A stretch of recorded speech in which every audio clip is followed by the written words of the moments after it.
Imagine કરો તમે તમારા ક્રશ સાથે વાત કરી રહ્યા છો અને વાત અચાનક બંધ થાય છે અને પછી ઓકવર્ડ સાયલેન્સ અને તમને રિયલાઇઝ થયા વગર તમારો હાથ ખિસ્સામાં જાય છે, ફોન બહાર અને રીલ્સ સ્ક્રોલ.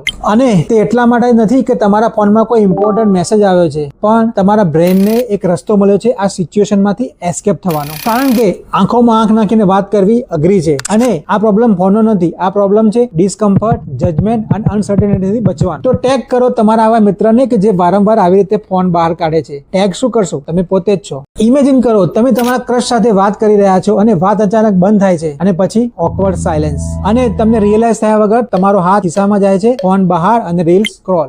અને તે એટલા માટે નથી કે તમારા ફોનમાં કોઈ ઇમ્પોર્ટન્ટ મેસેજ આવ્યો છે, પણ તમારા બ્રેનને એક રસ્તો મળ્યો છે આ સિચ્યુએશનમાંથી એસ્કેપ થવાનો. કારણ કે આંખોમાં આંખ નાખીને વાત કરવી અઘરી છે અને આ પ્રોબ્લેમ ફોનનો નથી, આ પ્રોબ્લેમ છે ડિસ્કમ્ફર્ટ, જજમેન્ટ અને અનસર્ટેનિટીથી બચવાનો. તો ટેગ કરો તમારા આવા મિત્રને કે જે વારંવાર આવી રીતે ફોન બહાર કાઢે છે. ટેગ શું કરશો? તમે પોતે જ છો.